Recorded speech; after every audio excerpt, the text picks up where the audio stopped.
and thank you for inviting me to talk here. I'm going to talk in a little bit of a slightly different context because I'm responsible for our bilingual education programme with the Ministry of Education, so the British Council and Ministry of Education in Spain, which is a schools-based programme. And I'm going to tell you a little bit about our programme, about the context in Spain, where a lot of bilingual and CLIL education is mainstreamed, tell you a little bit about what we've learned, and then I think it's for you to make those connections to the context in Taiwan, which is something which I obviously know less about. So we have a program that goes back to 1996 when we signed our first agreement with the Ministry of Education. And we started small. We started with 43 schools, and we started with early years, with young learners, with children aged 3 to 4 years old. For us, it's always been an inclusive program. We see bilingual education as being an opportunity for children who might not otherwise get the same sort of opportunities. So the schools were chosen in areas which were potentially or really socially, economically disadvantaged. And the idea was to give them a model of language learning and subject learning and cultural awareness opportunities that wouldn't otherwise have been possible. As you can see, we started with 43 schools. Now we have 90 primary schools, 57 secondary schools. The growth has been largely organic in the sense of as the kids move up through the years, then secondary schools come into play. And then within certain of the regions where the program is running, they've added on, first of all, the early years in primary schools and then secondary schools. And we're in 10 of the 17 regions of Spain. We reach approximately, in this program, approximately 40,000 children at any one year, between 3 years old and 16. And there are around about 1,000 teachers who are involved in the program. So our program is relatively small, but within the Spain context, first of all, just have a look at the aims. So our program has always been bicultural as well as bilingual from the very beginning. So the idea, as you can see from these aims, was to promote the acquisition and learning of both languages through an integrated content-based curriculum and to encourage the awareness of diversity of both cultures. So the children in our program, depending on the age range, may do 40, 50% of their subject areas in English. There's more at early years, and perhaps the percentage goes down a little bit as they go up into secondary. Subject areas tend to be the social sciences and the natural sciences, history, geography, physics, chemistry, and obviously more English as well. We don't set in our program a language level objective. So our program is focused on teaching through English rather than reaching a particular level of English. Having said that, we do encourage our students to take IGCSEs at 16 years old. So they are taking the same exams, or they can take, because it's voluntary, they can take the same exams that children take in the UK. And obviously to be able to take those exams, if you're going to take a history exam at 16 in English, then your language level is going to be in that B2, C1 area at least. So we have expectations for language learning, but we don't set a language learning, an English learning target, whereas other programs do. And I think it's important to see, especially in your context now, how we started. So we only had 43 schools to begin with. So we were in a context where there wasn't any history of training for teachers in bilingual education in Spain. So we did bring in UK trained teachers to help kickstart the program. And they focused especially on literacy teaching, which was a fundamental part of our program. So the teaching of English literacy, but also on training teachers in their subject areas as we went up into primary. They brought in UK approaches and UK methodologies. Obviously, as the program has grown, it's been less and less necessary to have UK trained teachers, and the training in Spain has become much more appropriate. And in fact, there are very few. We haven't employed anybody from the UK for the program for many, many years. A lot of the time at the beginning, a lot of the resource, a lot of the energy was in training teachers, in teacher training. Methodology, teaching literacy, and as we moved up, in the specialist subject areas of the teacher. So along the lines of some of the issues that Nicola just raised, we focused on the subject specialists as well as the language specialists from the very, very beginning.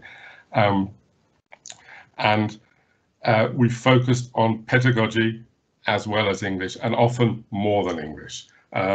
So it's been very, very important to get the methodologies and the approaches right, as well as the language level. Now, we're a small program in a much bigger context. So these are the latest official figures from the Spanish government. And as you can see, they go back to 1819. So there were over 1.5 million children or students in schools in Spain who are learning some of their subjects through another language, of which 96% of them are learning through English. So this means that bilingual education, or CLIL, and we do tend to use the terms in Spain interchangeably, which of course they're not, but that does seem to be the case. So a lot of these programs, which are called bilingual programs, are actually CLIL programs. But it is mainstream. I think that's the important point. And so we need to get it right. If you look at it in terms of percentages, it's about 1 in 3 of primary students and 1 in 4 of secondary students who are learning some of their subjects in English. Does it work? This is a question which is still being argued. We did an English impact study in 2017, so we looked at the language level. This wasn't around our program, but we did look at the language level of the English language level of children who are aged 15 years old in Madrid in 2017 across the whole of Madrid schools, and we found there was a significant difference in the level of English of the children in bilingual schools to the children in non-bilingual schools. But of course, that's only part of the issue because it's also about their subject learning. It's not just about English levels. We commissioned in 2017, published in 2018, we commissioned some research which was looking at what were the key success factors at school level in bilingual and CLIL programs. So why were some schools doing better? Why were some schools more successful, both within the same program and between programs? And as part of that research, we identified 4 areas, if you like, which are key to success in these programs. And I don't think any of these should be a surprise, but I'll just look at each of them a little bit in a little detail. And I suppose if you turn these on your head, you sort of have a roadmap, I think, for quality in bilingual programs. So these were the 4 areas. If we look at each one in turn, obviously, leadership, institutional culture, it's about political will and support. It's about preparation and planning. It's about a vision for the program and an ethos for the schools. It's clearly about allocation of resources and about provision of training opportunities, which are political decisions at a program level and also at a school level. It's about the involvement of the wider education community, and the importance of parents can't be understated. Certainly if you're at the younger ages especially, parents need to be brought in, they need to understand the program, they need to understand the expectations of the program, and they need to support the program. Part of this comes down to the feel of the school, where we found that the programs are more successful. The school feels like a multilingual or a bilingual learning environment. It's noticeable in terms of what's on the walls, the languages that people talk in the school, not just in the classroom.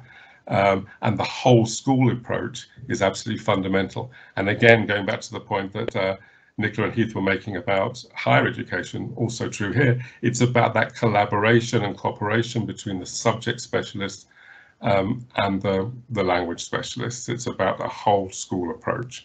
And I think fundamental to this is that in terms of this leadership institutional culture is that the goalposts don't change, that it's a long-term vision, the resources are allocated over a long term, budgets don't change from one year to the next in very significant manner, which we've had as an issue here and it's significantly affected certain programs.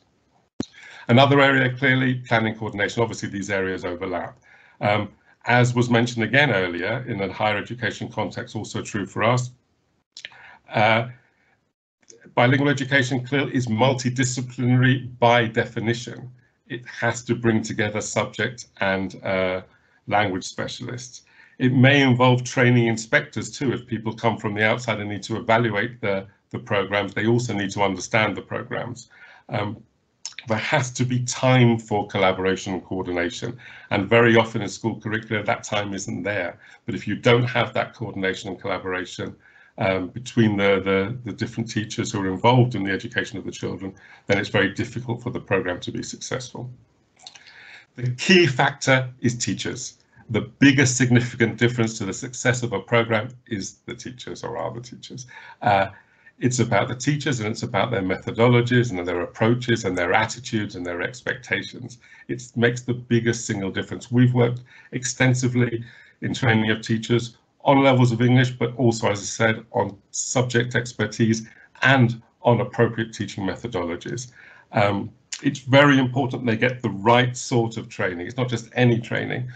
Where we've been very successful, there've been observation programs, mentoring and coaching, but unfortunately this isn't as widespread as we would like. But actually learning from peers in very similar situations, training in schools has been very, very successful where it happens. And as I've said here, it's very important that the training works for subject specialists and language specialists, and each are aware of the issues that the other have. A very key issue is, are subject specialists aware of the language implications of what they're teaching and what support can they get without retraining them as ELT teachers, which has come up before. Big questions around assessment and evaluation. How are you judging success? What does it look like? If you haven't done a baseline, how do you know that you've been successful? How do you know what difference you've made? What's the balance between language and subject knowledge? As I said earlier, a lot of the research here has gone into the levels of English, but what about the levels of subject knowledge through a bilingual education program? Are expectations clear, and how do you know?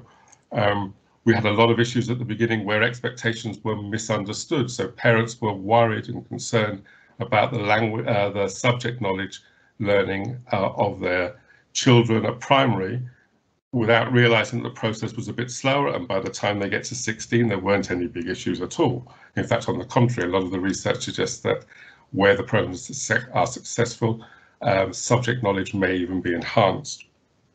But it's very important that the evaluation and assessment reflects what you want from the program. If it's all about English levels, and that will be obviously the focus, and what is fair and valid evaluation in this context is a question that we're always asking. Just to finish off then, some ongoing challenges. Even after 25 years for our program, the Madrid program started in 2005, as did the one in Andalusia, so there's quite a bit of history around these programs. It's still in many ways a political and educational football. There are still issues, and we still need more data. There are questions about on a wider scale about the appropriacy of some of the initial in-service teacher training. There's still an overemphasis on levels of English rather than methodology. There's still a reluctance of teachers to allow observation in their classes, which is an issue. But it is, we need more research. A recent report, for example, suggested that there was no significant impact on the subject learning in these programs, but that the English learning had been overstated, which very much contradicts the findings we had of English impact in 2017. But that just shows the need for more data and more research. There are issues around materials still. Obviously, they're much better than they were. But do all the programs have access to materials that would make teachers' lives easier and the teaching more successful? And we do need a professional framework and support structure for teachers in bilingual education even now. I think just to pull this together, if you want some more information, we do have some on our British Council website, British Council Spain. Some of it's in English, unfortunately some of it's in Spanish only. The Ministry of Education website also has information, and we have a whole load of webinars on our British Council YouTube pages that we've been running for bilingual education teachers for many years now, and a lot of that's available. And I think that's where I'll end. Thank you.